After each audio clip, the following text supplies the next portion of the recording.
hurt your neck again going through those ropes. Oh, a little bit of the bubbly.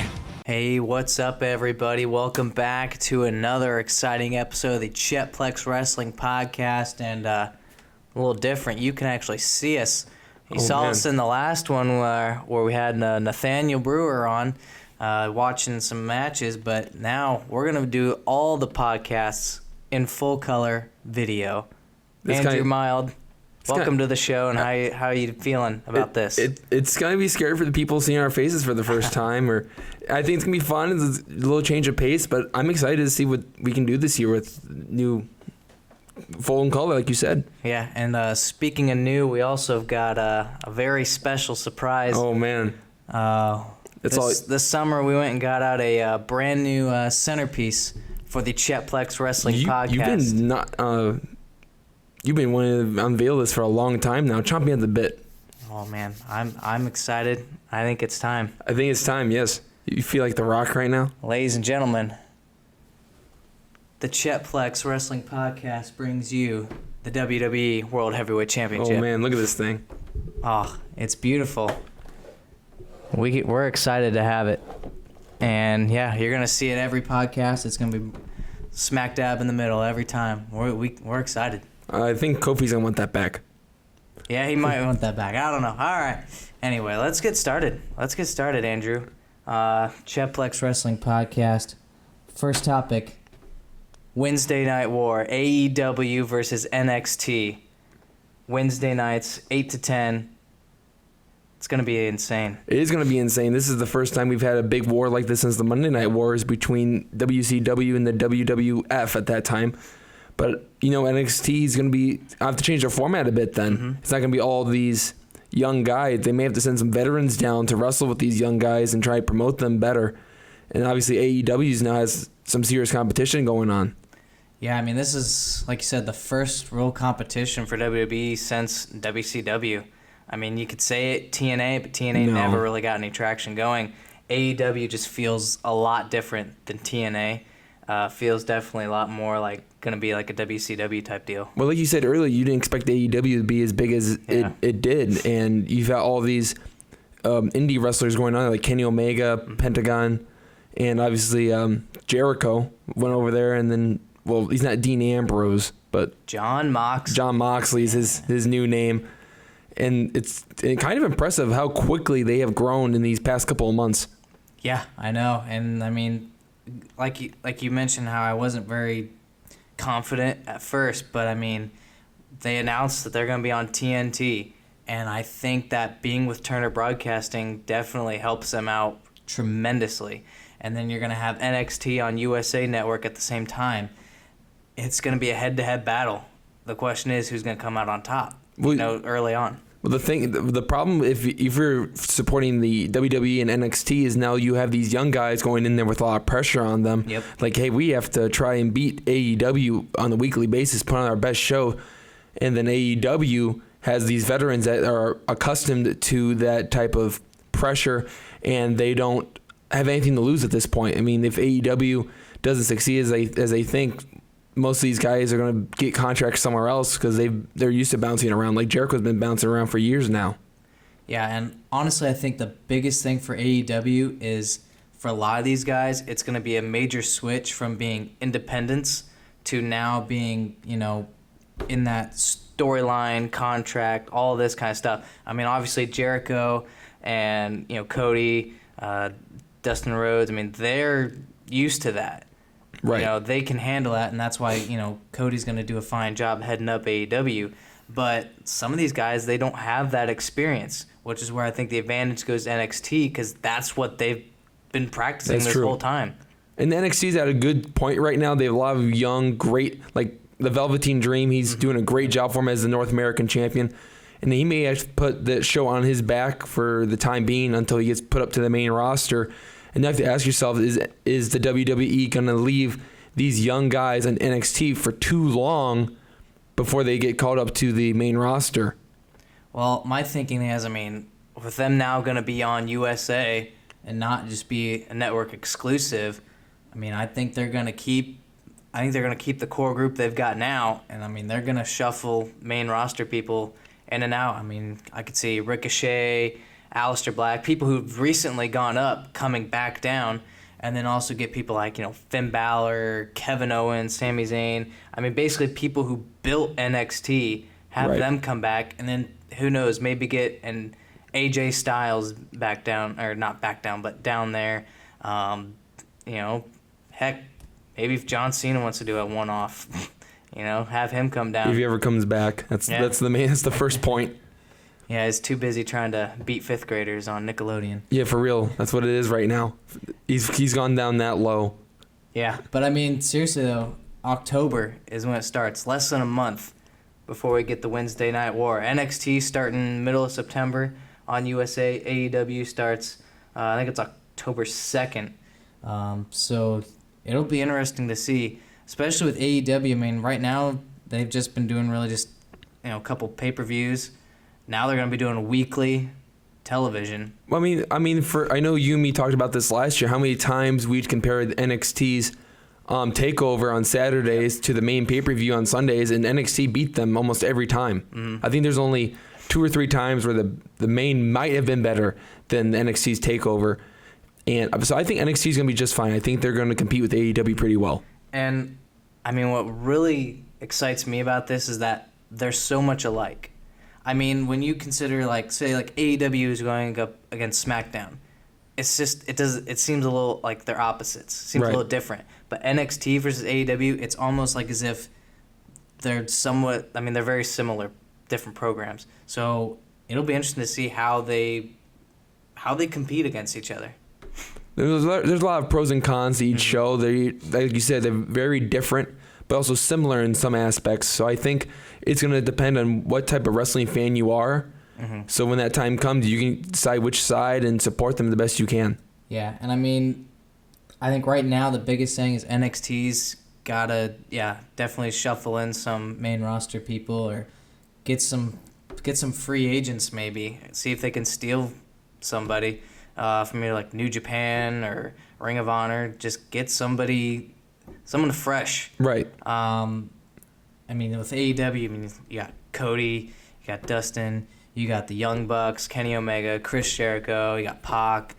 I mean, you've got all of these big names who have either not been treated well in WWE or have been just amazing in the independent scene or in, say, New Japan. And now they've all come together. And, I mean, just the success that they've had and just the pay-per-views themselves. Talk about All In, All Out. They got Fyter Fest, Fight for the Fallen. I mean, all those pay-per-views have done extremely well. And it'll be interesting to see what they do on a weekly program basis. But then you look at NXT, I mean, they've got Adam Cole, Johnny Gargano, they got rest of Undisputed Era, Velveteen Dream, Matt Riddle. But then it's like, okay, then they just got these guys who are just kind of somewhat there. Right. And so they're going to either have to have people step up, and put on, takeover type matches on a weekly basis. Right. I totally agree with that. And like you said earlier, try to get someone new, mm-hmm. because you know how sometimes sports teams, if their team's running a little stale and their team's not doing good, they go out and get a fresh face and get the fans more excited. Like, hey, this guy's going to come in and contribute and make our team better. And that's what NXT may have to do if they want to compete with AEW with all their veterans that already made themselves stars. NXT doesn't really have guys that have established themselves on the main roster just yet, or actually given that shot of like, hey, I'm going to be the next great champion of the WWE and professional wrestling. But like you said, bring someone else in that can bring some veteranship into the locker room and teach some guys some different things, and maybe speed up the development of some of these younger guys that are like kind of spacing out, not really out there yet, that people don't really know them. Yeah, and I mean, the thing I love about AEW is that it's forcing WWE to start finding ways to get some consistency and get some exciting storylines going. That, I mean, some of them have been pretty dull lately, especially on SmackDown. Some of them don't even know what they're doing, it seems like. And right now, WWE seems to be in somewhat of a panic mode. Like, we've got to get something set before October starts. For a while, because you got to think, when WWE was at its peak, was in the Attitude Era because they had to step up because of WCW. And then they stepped it up in the early 2000s when TNT came around. But now with AEW coming around, hopefully they can bring him back because, like you said before the show, they really had no competition for years now. So now maybe, like you said, they have to establish something, create a great storyline, and go forward with it so they can compete with AEW. Because for a while they're just relaxing and like, okay, just put some guys out there and make it a good show. Because that's the only wrestling people can watch on TV consistently. Yeah. So that's really what it came down to. Now AEW is going to give them a good kick in the butt, and hopefully they can step it up. Yeah, I mean, there's a reason the Attitude Era was great, because you had WCW. There's a reason the Ruthless Aggression Era was fun, it's because you had TNA. But there hasn't been a competition, I would say, since 2007, maybe. We're starting to sound like that new J.J. Watt Gatorade commercial, where you say you can get rivals to make you step up your game. Yeah, I mean, I would say 2007 probably. Probably be around that time when TNA just kind of fell off the map a little bit, and WWE hasn't had competition since. No. With New Japan rising up a little bit, kind of give them like, okay, we can keep an eye on them. But now with AEW, it's going to be crazy. Right. But there's a difference between AEW and New Japan, right, because AEW is in their territory. They're in America, or North America anyway. And obviously Japan's just in Japan and that part of the world. But I'm pretty excited to see these two rivals square off. I mean, roster-wise, All Elite Wrestling, they're going to have people coming in from Ring of Honor. They've got to deal with New Japan, bring people in from that, rotate them around stuff. So they've got, their roster, I think, set fine. It's going to be interesting to see what WWE does with NXT. What main roster people are they going to send over, and just what kind of match types are we going to see? What rivalries are we going to see on NXT? Right. Yeah, really. I think the biggest problem for AEW is right now they're just one show. Right. WWE has three shows. You're gonna have Monday Night Raw. Well, unless you count 205 Live.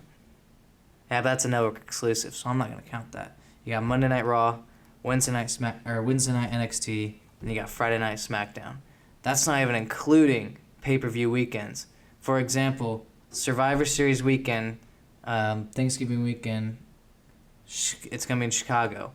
You're going to have SmackDown on Friday, NXT on Saturday, Survivor Series on Sunday, and then you're going to have Raw on Monday. And AEW is going to be in Chicago on the following Wednesday. Well, the question you have to ask yourself is quality or quantity. Yeah, that's true. That's the thing. But, the question's going to be, you're going to have a full week of WWE in Chicago. Are people in Chicago going to be burnt out by the time AEW comes around on Wednesday? That's true. That's going to be a serious question. I think that's going to probably be their toughest test early on, and there being a promotion.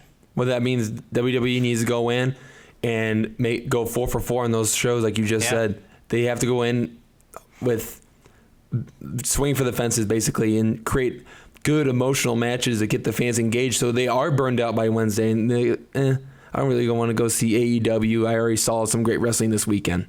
Yeah, that's gonna be the thing. The question's gonna be how loyal are AEW fans gonna be? Because there's gonna be your hardcore AEW people. There's people that they're gonna be fed up with WWE. They're going straight to AEW. The question's gonna be is what's gonna happen to the people who like both. I know people who watch WWE and then they'll go watch New Japan. They'll wake up, or either record it or wake up in the middle of the night to watch New Japan or something. And so the question's gonna be with AEW. Are they going to do that same thing? Are we going to be switching back and forth on Wednesday nights, between the commercials to, watch them both? Or are we just going to, skip one? Or what? The question is going to be, what's the fans going to do? If you're lucky enough, you can have a roommate that's also into wrestling, then you can turn on AEW on the one TV and then NXT on your TV. Yeah.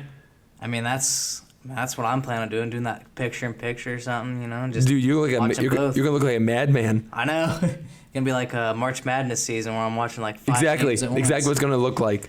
But yeah, Wednesday Night War, it's going to be exciting. I can't wait for October to get here. And it's right around the corner. Yeah, it really is. Next topic, we're going to talk about SmackDown, going to be coming to Fox This is big. This is big for Fox and SmackDown. Fox getting wrestling. I don't think they've ever had wrestling. I don't think so either, but I think the favorite part about this is that new logo. It's like a spin off the old one from like that. The early 2000s. But the best part I heard is that Fox is saying to SmackDown and WWE, they want them to kind of go back towards the Attitude Era a bit. Yep. They don't want this current PG era. They want them to curse and exactly. I mean, my thing with that is blood and all that fun stuff. You've already got boxing on Fox. Right. I mean, you got NASCAR, MLB. I mean, all these stuff that's NFL. I mean, a lot of that's PG-13. It is. Yeah. Yeah. I mean, I wouldn't consider boxing PG. Oh no, it's definitely not. It's definitely not. I was just watching a boxing match yesterday in between classes on FS2 because FS1's not working right now on our cable. But other than that, like we talked about this on one of the podcasts last year, is that Fox offers a wide range of sports. Oh yeah. And I think they wanted to jump in after SportsCenter and ESPN started incorporating WWE into their shows again. So now I think Fox is like, now we have to compete with ESPN and bring on these WWE fans to watch SmackDown. Yeah, and I mean, they've already, I've seen promotions already for SmackDown coming to Fox. It seems like Fox is really excited about this. And I've also heard that they're going to have a show on FS1. I'm not sure if it's going to be like a Talking Smack type deal or what, but going to have a show on FS1. I think Renee Young's going to be hosting it. Is it like a pre-show or post-show? I think it's kind of like a MLB Tonight type thing or something. Oh, okay. It's just going to be like a show talking about like the week and all that. So that'll be interesting to see. Fox had to be pretty excited to get SmackDown. Did you see the deal between the two companies? I mean, it's a nice deal. 5 years, $1 billion. Yeah. That's a good amount of money right there between the two. Yeah, and I mean, SmackDown, I mean, you go from USA to now you're going to Fox. And Fox, you can reach, Dish, DirecTV, pretty much all the major things. Plus, you get over-the-air antenna. Well, also FS1 has a app. FS1 got the app there, so you can watch it there. I mean, it's going to be where you can almost get SmackDown anywhere. Right. And I think that's brilliant. Well, the question we have to ask ourselves is SmackDown now become the prime show between them and Raw? In my opinion, it has to be. They have to be now. I mean, Raw has been the show for 25 years. SmackDown. I mean, I don't see a way how they can have SmackDown be the second show with it being on Fox. Well, if I remember correctly, you told me they're changing their format too. I'm not. At first I saw where they were thinking about that, but I'm not sure how they're going to be doing it now. So we'll have to wait and see once October comes around. But yeah, I'm excited to see how this all plays out on Fox. Yeah, I mean, it's going to be interesting to see what kind of adjustments they have to make for SmackDown, maybe being the now #1 show, and with all that money on the line, and now they have to change it from PG back to PG-13 like it was before this era that we're in right now. So yeah, October is going to be a good month for wrestling. Yeah, I'm excited, and I mean, Vince McMahon's got to be smiling.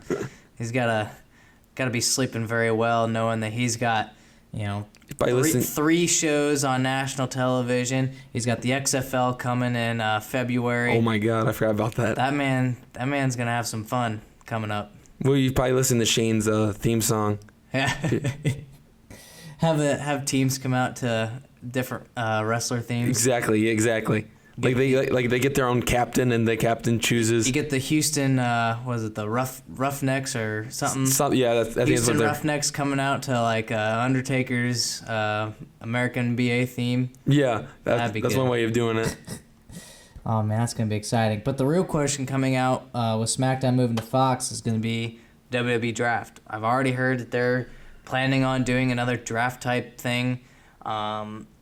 Trying to switch things up, and from my understanding, once the rosters are set, they're set. There's not going to be any switching around or anything, people appearing on the other show. They're going to be set. So the question is, how's the draft going to play out, really? Who's going to be on what shows? What does Fox... Because Fox is definitely going to play a big factor in this, is who does Fox want on their show? Right. For me, the draft has always been interesting. Mm-hmm. I was kind of upset when they got rid of it because it was always cool to see who was going where and what titles were going where. Like I don't know how many times the Intercontinental and the U.S. title have been switched on Probably shows. like every it's like every draft, every year. But yeah, Fox is gonna step in and be like, hey, we need AJ Styles back on SmackDown because that's the guy that built SmackDown up to what it is. Right. But now now you have him on Raw as the U.S. champion. But for me, it's going to be interesting to see how much control Fox has and if WWE is now going to unload like every great guy on the SmackDown at once. Yeah, and I mean, they're going to have definitely big names, but the problem is they're going to have to balance it because Raw's not going to be able to keep up, I would say. I mean, they're struggling to keep up now. Yeah. And honestly, I think the best thing Raw could do is to lose that third hour. Yes. Either have it 8 to 10 or 9 to 11, but they've got to lose one of those hours, I think. You know, they brought in the 24/7 title to kind of have some fun with the long show. 24-hour title just is not working for me. You're not liking it? I'm not liking it at all. There's some funny stuff to it, but it's kind of growing stale for me a little bit. Yeah. I mean, it was kind of funny to see Drake Maverick lose his title at his own wedding. That was interesting. Thing is, it's like I like the idea of bringing in a new title, defending it everywhere, but it's not working for me, and I don't know how contract-wise they'll be able to, flop that title on different shows. I don't know if that's gonna work, how it'll work, but I think for Raw, I would prefer they lose that third hour, and I think a lot of fans would too. Right. Again, it's one of those things where it's quality over quantity, and then you have to ask yourself as a fan, how long am I going to watch this until I shut it off and go to bed? And 3 hours is a long time. Yeah. It's a long time. I mean, I think the 3-hour Raw worked for the first year or two, but after that, it's like, okay, 3 hours of wrestling. All right, let me get ready for this, Right. And with you having pay-per-views going, 5 hours long, which thankfully they've knocked them down a little bit to, I think the one was only like 3 hours, and only. Yeah, and I was super happy. Well, how long was WrestleMania last year? WrestleMania, I mean, that was 7 hours, I think, somewhere around there. That might have just been the main card was 7 hours. That's not including kickoff. And like SummerSlam, I think somewhere around like 5 or 6. That's a long together. time. And it's So I'm glad that they started to shorten them a bit, on some of the smaller pay-per-views, and I still think on the bigger ones they need to cut the matches, maybe cut 2 or 3 matches, shorten it up by an hour. Yeah, because 7 hours, well, maybe it's like 8 to 9 hours of WrestleMania. That's a long time. You're like, yeah, and that's with NXT the night before, right? And then you had Raw and SmackDown the 2 days after. Yeah. At what point do you just shut it off? At what point do you like, all right, well, I paid money for this, well, now I have to sit through it now. I mean, it is the greatest wrestling weekend in sports. It is. But at the same time, to try to do that every single month or something, every year, it just gets to be a lot. Well, I think if we're going to be honest, if Raw cuts down that third hour, if they just go back to 2 hours or maybe like an hour and a half of wrestling. It's got to say 2. You got to say 2, not even an hour and a half? No. Okay, so 2 hours of wrestling. That's going to be more manageable for people that got to get up in the morning and go to work. And I think it'll help with them not being able to exchange superstars on rosters is that, I mean, who knows how many people are actually going to be on each show. So I think that'll help balance it a little bit. Well, no, yeah, especially it's a heavy workload on some of these guys that are on Raw that they consistently get beat up, and I mean it adds up after a while. The body deteriorates and they get injured, and then you don't have them available anymore, so you have to rely on someone else to carry the workload that they're missing out on. Yeah, I mean, it'll be interesting to see how the rosters shake out, how the draft's gonna work, but I'm excited to see how it all plays out. And then did it say when the draft is? No, I'm Not gonna yet? assume it's gonna be here within October? a month. Yeah, it's gonna be within a month. But yeah, we'll have to see what happens with that. I feel like you have something set up on your calendar when it's officially October. Like how many days, how many hours, how many minutes? I've already got October 2nd marked on the calendar. Oh, do you really? That's when AEW starting. So we'll see how the Wednesday Night War goes on there. Okay. All right, let's move on to our next topic. We're talking. Well, I'm excited for this This is one. our final topic. We're gonna be talking Becky Lynch This Is Sportscenter commercials. I really like how they're integrating WWE back into ESPN, and I mean they took full advantage of the popularity of Becky Lynch, throwing her in. We talk real quick about each one, then might show you one here. You got this one here with the in the Starbucks or whatever, and the guy asks for her name. And she's like, I'm the champ. I'm the man. History maker, first woman ever, main event WrestleMania, all this stuff. And then he goes, for the cup. She goes, oh, just Becky. It's just Not too much fun. So funny. I think I gotta ask, how many takes did it take for her to list all those names as fast as she Honestly, did? probably just one. You think one? I mean, that's her character. That is true. That's her character. I mean, she knows. I mean, that's honestly, I'm not even gonna say it's her character. That's just her. That's her. I think on the next show we need to talk about how popular Becky has grown within the last year. Yeah. After she turned on Charlotte after the SmackDown Women's title match till now, It's insane how she's gone from the bottom to the top. Yeah. Like she is breaking down barriers. She's past the ceiling. I don't like for her to be on SportsCenter and get her own things like this. Like Tiger Woods got this. Adrian Peterson when he was at the very top of his game. NFL MVPs, MLB MVPs, WWE's MVP. Yeah, definitely. And then you got the one there on the bottom left. We'll actually show you that one here in just a moment. But at a vending machine, candy bar gets stuck, whatever, and Becky helps him out. But we'll show you that one in a second. Then you got the one here on the right. This one, Becky's just walking down the hallway, and I believe that's the Princeton mascot. I'm not sure. I think that could don't be watch Harvard. Ivy League too much, but. They're just walking. She just shoves him right into the wall, and then he's just kind of like, oh, sorry. Didn't mean to be in your way. And, yeah, pretty funny. But yeah, I just think it's great that they're integrating WWE and having their This Is SportsCenter stuff. I mean, these have been the best wrestling commercials I've seen since the WWF Super Bowl commercial back in, I think it was the 90s. Have you ever seen that one? I don't think I've ever seen that one, no. Oh, that's a good one. I'll have to look that up later. I'll have to look that up. But it's like you got Stone Cold, The Rock, Undertaker, I think Big Show, Triple H are like, WWE's a family-friendly program, Oh, you know what? I think I did see Triple H talk about it. And like everybody's like, fighting, throwing stuff and at each other. You got and then at the end you got Vince McMahon outside. He's like, yeah, we're family-friendly programming as the building blows up behind him. Yeah, is this where they're walking through like WWE headquarters? Yeah. Okay, so I have seen that one. Yeah. Okay. Yeah. So if I remember correctly, Kane throws a guy through like a glass. Yep. Yeah, okay, I have seen it. Yeah, I mean that's probably the last best WWE commercial I've seen.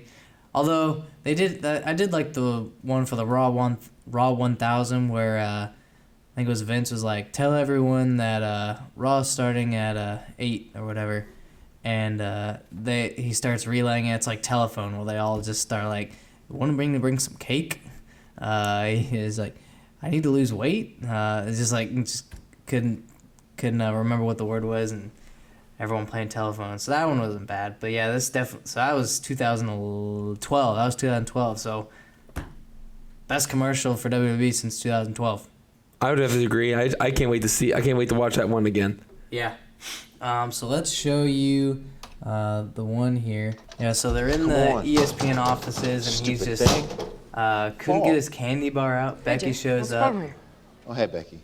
Candy bars. I think it's always fun watching the mascots behind. Yeah. Stuck, huh?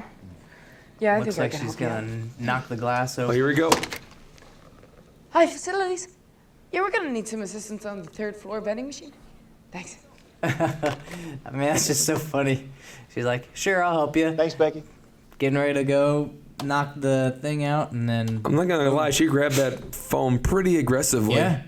And, hey, she got the job done. I mean, that's just funny. I think, okay, so I was just talking about this a little bit before we started our podcast, is how similar Becky Lynch and Charlotte are to Stone Cold and The Rock. Yep. Like, Charlotte comes down from wrestling royalty. Mm-hmm. Ric Flair's her dad. Stone Cold comes from WCW, and he wasn't very good. And he steps up and becomes this kind of character that people can connect to. He's a guy that's going to chug beers in the ring. He's not going to care of what anyone else thinks. He was in a fight constantly with his boss, Right. Vince McMahon. And Becky Lynch did the same thing. Yep. She didn't come from nothing. And for a while there, she wasn't getting any push. She kind of was just there. And now she's stepping up her game. Now she's more popular than Charlotte by far. Yeah. And you see fans gravitating towards her more than Charlotte. Yeah, I mean, this whole Becky thing has just been phenomenal. Amazing how much she's grown as a person, as a character, and how much the fans are behind her. I mean, yeah, she's got her haters. Everybody does. But there's just so many people behind her now that she's at the peak of her career. Oh, by far, and hopefully she can keep doing this because it's amazing what she's doing, not only for the WWE but for women's wrestling in general. Mm-hmm. Women's wrestling is at an all-time high right now, thanks to Becky's pretty much putting it on her back and carrying it toward the very top. But like I said, between her similar with Stone Cold, it goes with the saying of history doesn't repeat itself, but there are very similarities to something like that. Yeah. Yeah. Pretty funny. I love the This Is SportsCenter stuff, and you might be seeing something kind of like that on Spartan Stream coming up soon. I mean, you can't tell them too much, man. Stay tuned to that. But yeah, I'm pretty funny stuff. I think they're going to start airing this weekend or sometime this week, I think, on TV. But they got them online, so you can check them out there. I think on her Twitter page, she's got one or two of them up. A lot of great things. Might have the draft. Well, I mean, we are going to get the draft, so it'll be interesting to see what happens there and how different Raw and SmackDown are going to be. If they are different, we'll have to see what Fox wants with SmackDown and how that'll play out. They might want something that's completely different from Raw. There's not much telling right now. We'll find out in October. Gonna be excited to see the Wednesday Night War, AEW versus NXT, and who. I mean, I think AEW will have a great start. The question is, can they maintain that going up against NXT? Because the TNA did the same thing. Yeah, they were on fire to start out, and they just died out, and they have been the same since. Yep. So yeah, it'll be interesting to see, and I think that's going to be it now for the Chet-Plex Wrestling Podcast, the first one of the 2019-2020 school year, and we're going to have plenty more. And first one done with a camera, and we have stuff in the back. I'm liking this a lot. It feels a lot smoother than last year. Yeah, and we're going to be getting a new room here soon for doing our podcasting, so we're going to change scenery probably one more time, and but after that, we're going to have a nice setup going, and it's going to be fun, and we can't wait. Chet-Plex Wrestling Podcast is going strong, and it's going to go strong the rest of the year. I think that's going to end it for us here. For Andrew Mild, I'm Chris Seacrest. Thank you for listening to this episode of the Chet-Plex Wrestling Podcast here on Spartan Stream. We'll see you next time. Yeah, champ. Oh, Lord.